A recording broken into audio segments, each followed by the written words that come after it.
Good morning, CC families. This is Mrs. Shannon. This is cycle 3, week 9, and we're going to start with English this week. So like I've done every week this year so far, I made these books for my students. I have the front decorated with their name for each student, but this is just the blank one I have. And then this week we are talking about the irregular verb tense to lay. So I have this already written out for them, but I'm going to have them write on this horizontal line to lay, and I'm going to help them because I have 4- and 5-year-olds, so some of them really don't know how to write much yet. So I'm going to just help them do that, but I think it's really good for them to have some writing practice each week, and they really enjoy it. And then I'll give these books to them at the end of the year, so they'll have them. Some of the kids like to kind of trace some of the other words too after they've written that. So after they've had a chance to write it, then I'm going to teach them the song, same tune we've been doing the last week or couple weeks, If You're Happy and You Know It. So it goes like this.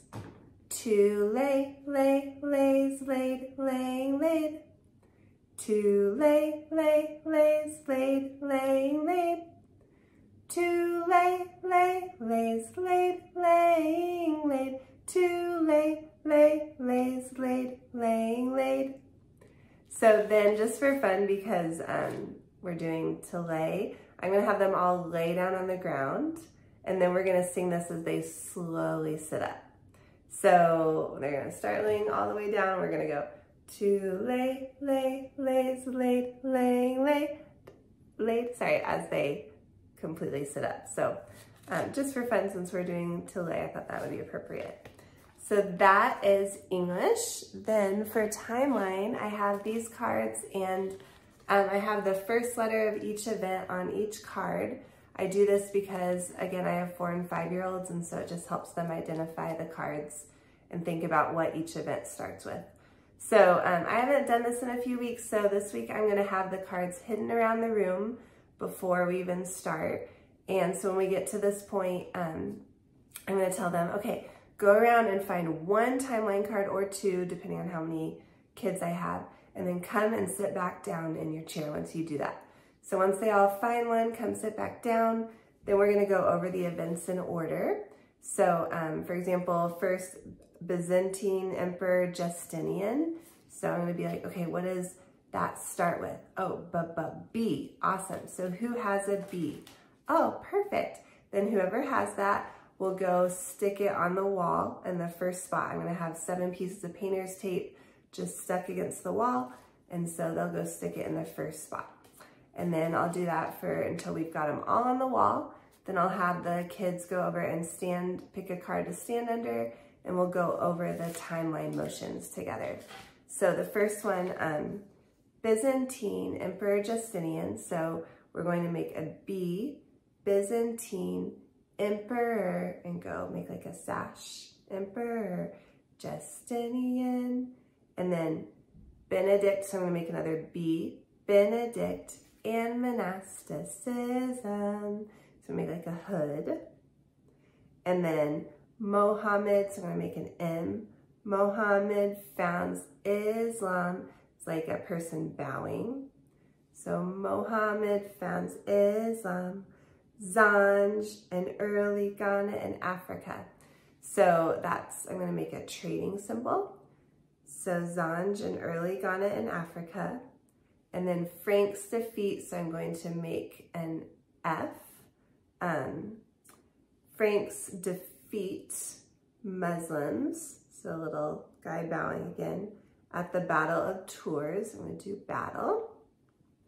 And then Golden Age of Islam, so we're gonna go down like Golden Age of Islam. I'm gonna make my bowing guy again. And then Vikings, so V, raid, so like take something, and then trade. Okay, I'm gonna do that to the tune, or try. So one more time. Okay, so Byzantine Emperor Justinian, Benedict and monasticism, Mohammed founds Islam, Zanjan early gone in Africa. Franks defeat Muslims at the Battle of Tours. Golden age of Islam, ooh. Vikings raid and trade. So that is timeline this week. And then for geography this week, I have my trillion table map. Can't fit it in me. And so I will have these states already outlined prior to class. But in class, I'm going to have the kids trace the United States. I have them do this every week, and they're getting really good at it, and it helps them have a good idea of the shape of the United States. Then I also have, last few weeks I've been finding these different erasers, and they love them, and it gives them something to point to each state with. So we'll go through each state. We'll say Salt Lake City, Utah. I'll have them point to it. Phoenix, Arizona. Carson City, Nevada. Sacramento, California. Honolulu, Hawaii. And then I'm going to have them go through and try to write the first letter of each state on each state. And some of them, this will be a little bit of a challenge for, but some of them, I think it'll be good for everybody. So Salt Lake City, Utah, write a U. Phoenix, Arizona, write an A. Carson City, Nevada, an N. Sacramento, California, C. And then Honolulu, Hawaii, we'll do an H. So then as we're kind of going over it, I'll be like, okay, what state has the A in it? Anybody remember? Oh, Phoenix, Arizona. What state has the C in it? And it gives a way to kind of review. And then I can go through and say, okay, what state has the U in it? Okay, everybody erase the U. Let's all erase the U. What state has the H? Okay, everybody erase the H. So just something else to do to help them review. And then I'm going to go through the tune with them and let them color in each state because they really enjoy that with their dry erase markers. So as they're kind of coloring in each one, I'm going to bring out Baldy here again since we're talking about the United States.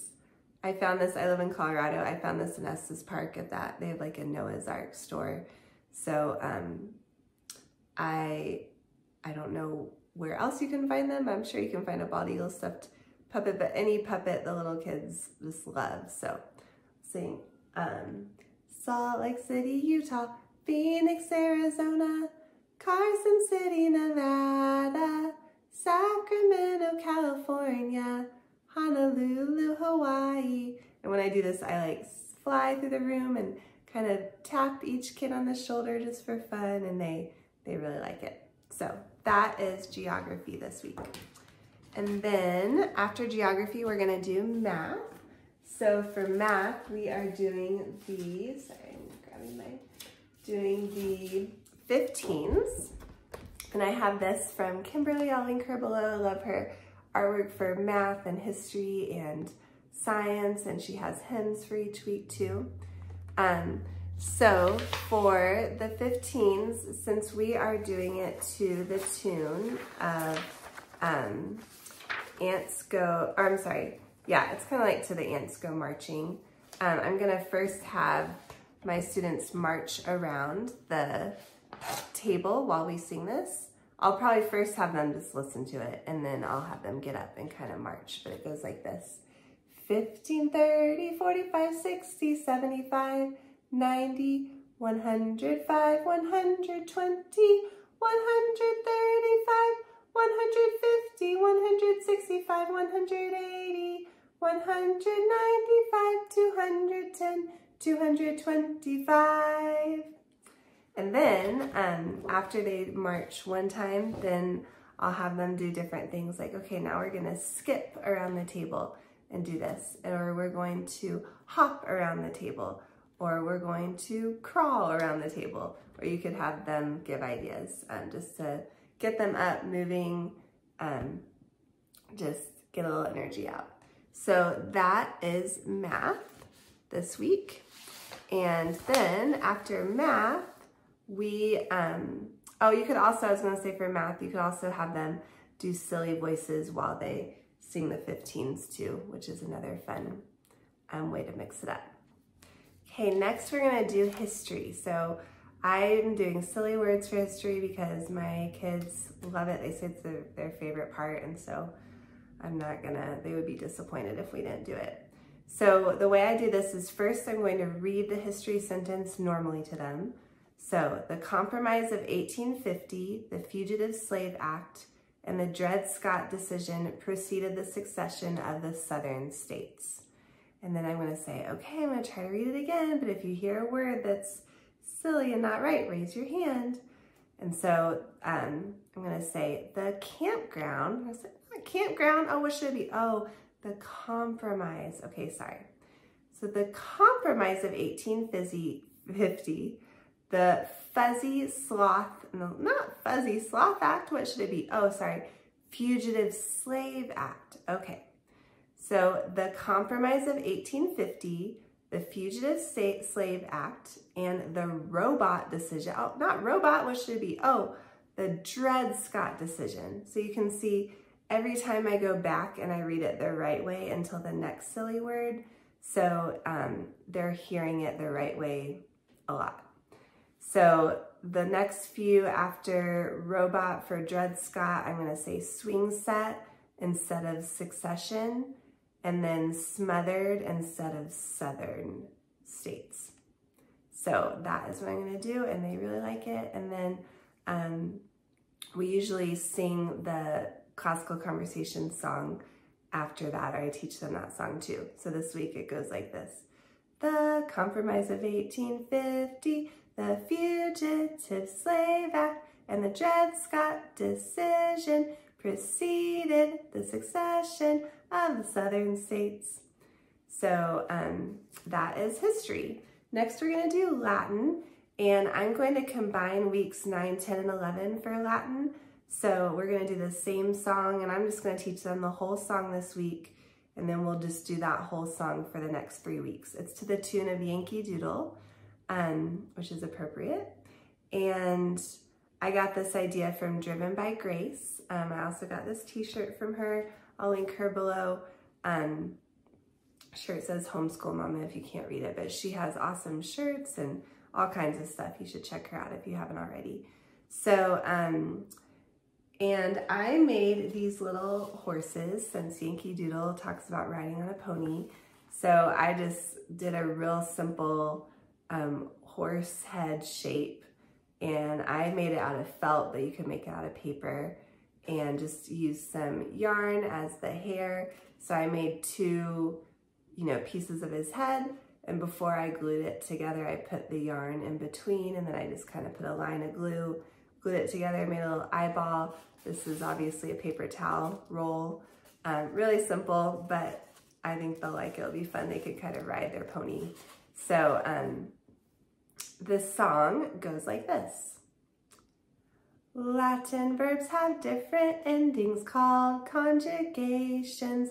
Latin has no translation for articles a and the. Latin nouns and pronouns have different endings called declensions. These are Latin rules. So we're gonna sing it, and they're gonna ride their ponies around the room as we do that.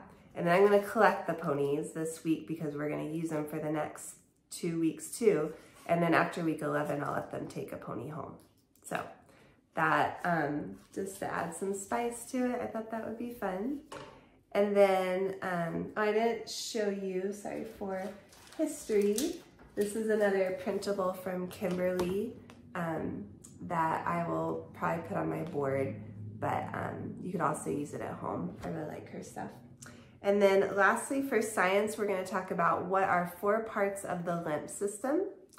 And so I'm going to teach them some hand motions. Sometimes by the time we get to science, they're kind of, since again, I have 4 and 5-year-olds, they're kind of done and tired. So I might just leave out the hand motions. I don't know. But I was thinking, so for lip vessels, you could kind of go from your shoulders down your body. And then lip nodes, you close your fists and touch different parts of the chest. So like lymph nodes, and then spleen, you can point to your spleen down here, and then a thymus, touch around right here.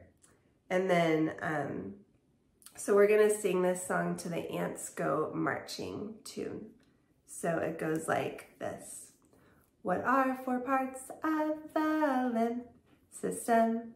Lymph vessels, lymph nodes, spleen, and thymus. Lymph vessels, lymph nodes, spleen, thymus. What are the 4 parts of the lymph system? So that is science. And then I have this page 2 to talk about just the different parts of the lymph system. And I have those Etsy coloring pages that I've mentioned. I'll link below too, that are fun, that I'll definitely have for the kids to take home if we don't have time to do them in class. Hi, I wanted to talk to you guys also about what we're going to do for the tin whistle this week. So first, I'm going to show my students what a staff is and talk about the 4 spaces and the 4 lines. So we're going to sing a little song like this. It goes, here is my staff that has 4 spaces, 1, 2, 3, 4. And on these spaces go the notes, 1, 2, 3, 4. 1, 2, 3, and 4. 1, 2, 3, and 4. 1, 2, 3, and 4. And let's do it one more time. 1, 2, 3, and 4. So you can also do it with the lines. So this is my staff that has 5 lines. 1, 2, 3, 4, 5. And on these lines go the notes. 1, 2, 3, 4, 5. 1, 2, 3, 4, 5. 1, 2, 3, 4, 5. 1, 2, 3, 4, 5. Let's do it one more time. 1, 2, 3, 4, 5. So then I'm going to show them the Yankee Doodle song that we're doing and have them find a staff and have them find the spaces and lines and kind of show them that and how the notes go on that. And we'll talk about the notes or how we read music. Like we read books with letters, and so music we read with notes. They're like the letters of music. I'm also going to show them the different kinds of notes. So I am going to show them this paper. Let me see here. Sorry. So we've got the whole notes, and I'm going to tell them how we hold these for 4 beats. So ta. And then for half notes, we hold for 2 counts. So ta, ta. That's 2 half notes. And then quarter notes, ta, ta, ta, ta. And then 8th note, T, T, T, T, T, T, T, T. So I'm going to hand this out to them and have them kind of trace the notes and try to write a few of their own as I kind of go over again, like a whole note that we hold for 4 beats. So ta. And then I'm also going to give them this paper and have them show them what a treble clef is and have them try to find all the treble clefs. And then on the paper that I gave them before, they can try to trace the treble clef, and I'm going to show them how to do that. With the 4 and 5-year-olds I have, I feel like it's better for them just to trace it right now. I also have this. I'll link these below. I'll try to find where I got all of them. But I also have this that either I'll have them try or send home with them to have them keep practicing the treble clef. So that is kind of what I'm going to focus on. And I'll go over with them again that our tin whistle, we hold it up, put it in our mouth when I go like this, and I'll say 1, 2, ready, play, and I'll go like that, and then they play. And then when I put my hand up and make a fist, then they need to stop and put it in bed. I'll link these too, but I have little tin whistle beds for my kids that I gave them the first week, I had different designs, and I had them kind of color them and put their name on them. So I keep them each week, and then they put their bed on the table, and it gives their tin whistle a place to sleep when we're not blowing on it. So then I'll have them kind of try to play, and we'll experiment with the different notes after that. So that is what we're gonna do for tin whistle. Okay, so for our presentation this week, we're going to talk about one thing I have learned to do is, and tell us why and how they learned how to do that. And then for review, I'm gonna play Duck, Duck, Goose with them. So I'm gonna have one student start and choose a number card. So I'm just gonna have some cards with numbers on them for which week we'll do, and a subject card. So I'll have some cards with the subjects for what subject they'll do. And then I'm gonna play that review song. So whatever week and subject, I have them kind of all on playlists on my phone. And then they'll go around and touch each person's head to that song. And then when the song stops, whoever's head they touched, that person will do the same thing. So we'll just kind of do Duck, Duck, Goose like that. And repeat it as many times as makes sense. So that is it. I don't have the history and the science coloring pages on me, but I get those from Etsy each week, and I'll link below. They're really great to send home with the kids to color and just have some more practice, or color. Sometimes I just have them color and play some review songs at the end, which works really well too, since they're pretty beat by the end. But let me know if you have any questions, and I'll see you next week. Thanks.